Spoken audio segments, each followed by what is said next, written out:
Let's see what Donald Trump's up to on the campaign trail. He was in a campaign rally in Conway, South Carolina. Now, longtime listeners will recall that we have expressed questions about the value of NATO 3-4 years ago, I guess. We specifically had Stephen Wertheim on from the Quincy Institute about a piece, in assessing the value of NATO. Vladimir Putin sort of decided to have the final word in whether NATO still had value to Western Europe and parts of Eastern Europe. Kind of spoiled that initiative a little bit. Yeah, he sort of like put a bit of a speed bump into that idea that maybe we shouldn't be maintaining an alliance that was built for the Cold War. What was the threat?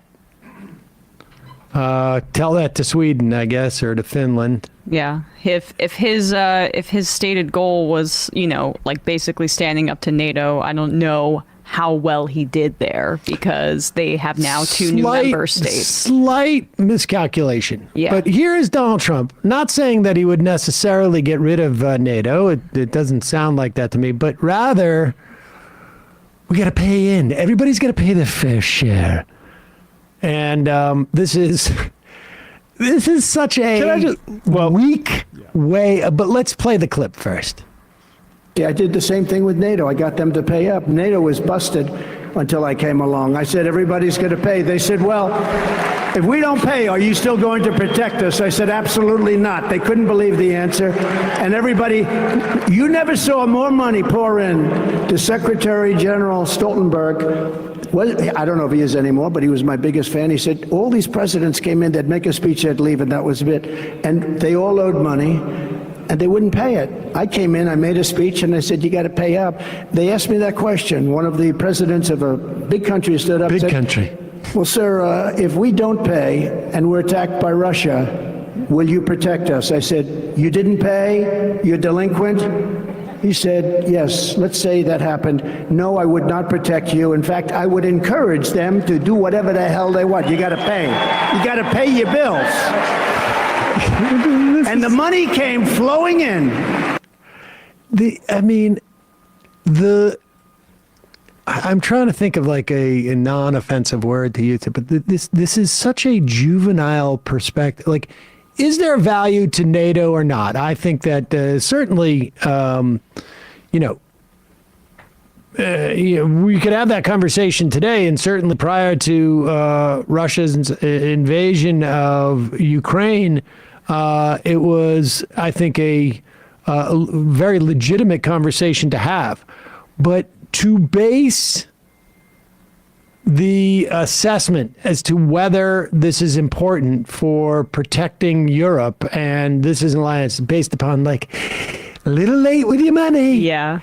A little late with your money. So in that case, we're going to say the whole thing is off. Well, he learned that a little from Jared Kushner in his slumlord days. So that is kind of how those folks operated. But it is funny to hear him try to lecture other people for not paying their bills. Mr. Multiple times bankrupt. But I don't not pay my bills for a group I want to be part of. I just don't pay my bills for people who've already done the work. I mean, that's the better way to do it. It's incoherent, but it's the bare minimum you need to say to get like some sort of plausible anti-imperialist thing. But like the fair share thing, like the criticism of NATO isn't that Europe shouldn't have any kind of defense. It's that America is extremely central and maybe even like setting the terms of that defense. Yeah. So like the extent that Europe wants to pay its quote fair share, then the entire structure of the agreement should be renewed. Europe can have their own defense thing, and it's not going to be like our vassal anymore. Right. And something that we have, and that's like been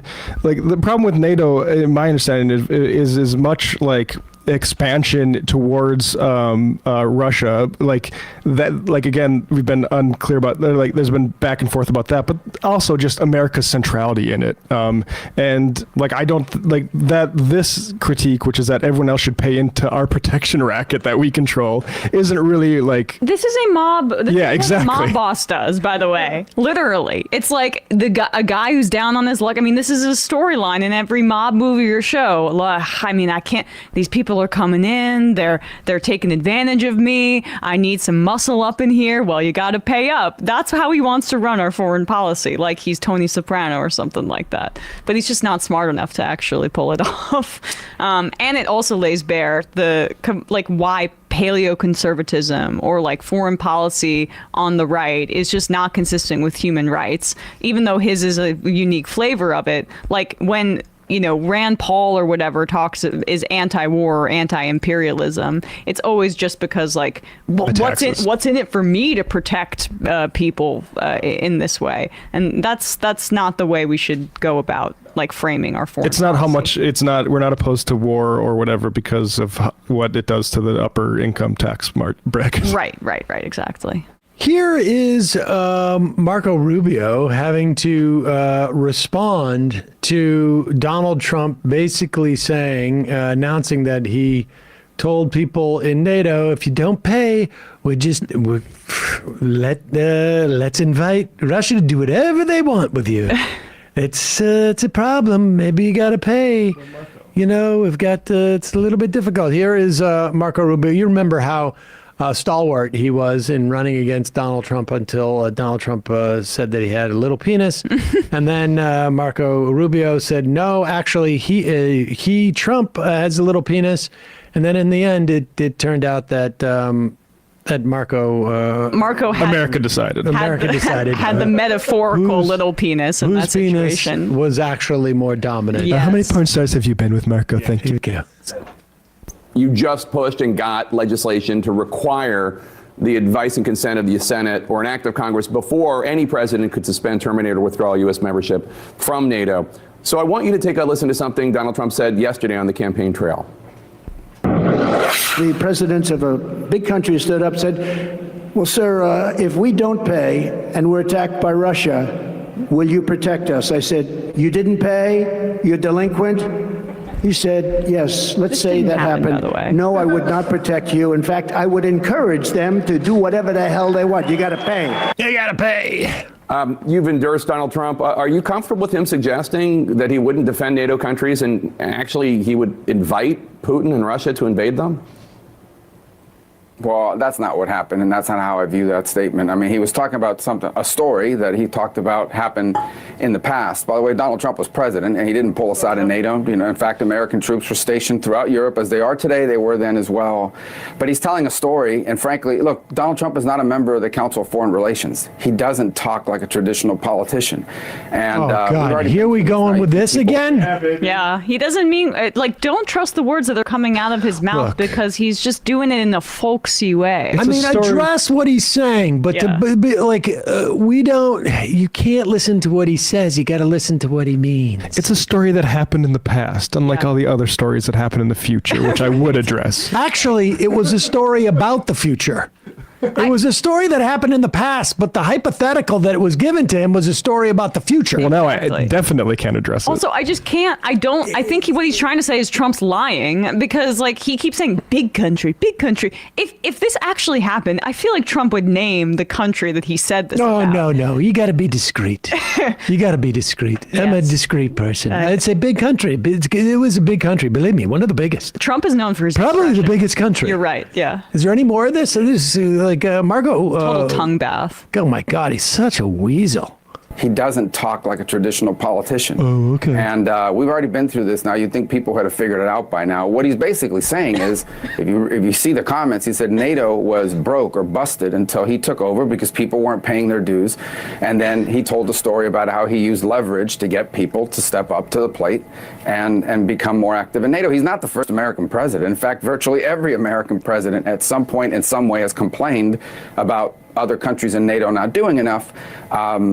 Trump's just the first one to express it in these terms, but I have zero concern because he's been president before. I know exactly what he has done and will do with the NATO alliance, but there has to be an alliance. It's not America's defense with a pause it. Wait. Why would he need that legislation to pass that the Senate has to have approval if he wasn't worried about Donald Trump coming in and doing exactly what that legislation tries to prevent him from doing? Right. It's just a coincidence. It's so crazy. Oh, feminism this. Alliance, feminism but there that. has to When be it an alliance. comes down to Yeah, sorry, go ahead. It's not America's defense with a bunch of small junior partners. Some of these are big countries with big economies. Big countries. Many of them are doing more. The Germans are doing a lot right now. So Good job, Germany's very wealthy, so I mean, also like what the structure of NATO is not like a payment, like you're paying your electric bill. It's about like basically. It is now. I mean, from the inception, NATO was the cynical thing said by like the founders was it's meant to keep Russia out, Germany down, and America in. So how that develops as Germany decides to take a bigger role, I don't know. But I do think like America should have less of a say in that defense alliance, and the timing isn't great on that. I fully recognize that.